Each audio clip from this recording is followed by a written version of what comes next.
ગુજરાત યુનિવર્સિટીમાં વધુ એક મોટું ભોપાળું સામે આવ્યું. અનુભવી કોચને બદલે પટ્ટાવાળાને ટીમ સાથે મોકલવામાં આવ્યું. 10 મહિલા ખેલાડીઓને કુસ્તી માટે હરિયાણા મોકલવામાં આવી છે. મહિલા રેસલરો સાથે પુરુષ મેનેજર અને પટ્ટાવાળાને મોકલતા વિવાદ થયો. 20 ઝોન કુસ્તી સ્પર્ધા માટે ટીમ કુરુક્ષેત્ર પહોંચી હતી. મહિલા ટીમ સાથે એક પણ મહિલા ઓફિસર ન મોકલાઈ.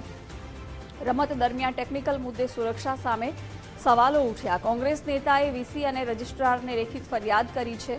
યુનિવર્સિટીની બેદરકારી બદલ એનએસયુઆઈએ આક્ષેપો કર્યા છે. છોકરીઓને રામ ભરોસે મોકલવામાં આવી હોવાના આક્ષેપો કરવામાં આવ્યા. કહ્યું, મુશ્કેલ સમયમાં 10 યુવતીઓની જવાબદારી કોણ લેશે?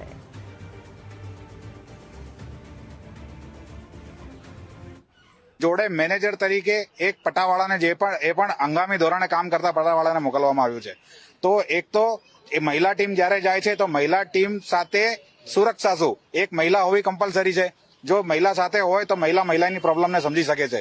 કોઈક ઇસ્યુ થાય, કોઈ બનાવ બની જાય છે તો તેનો જવાબદાર કોણ રહેશે?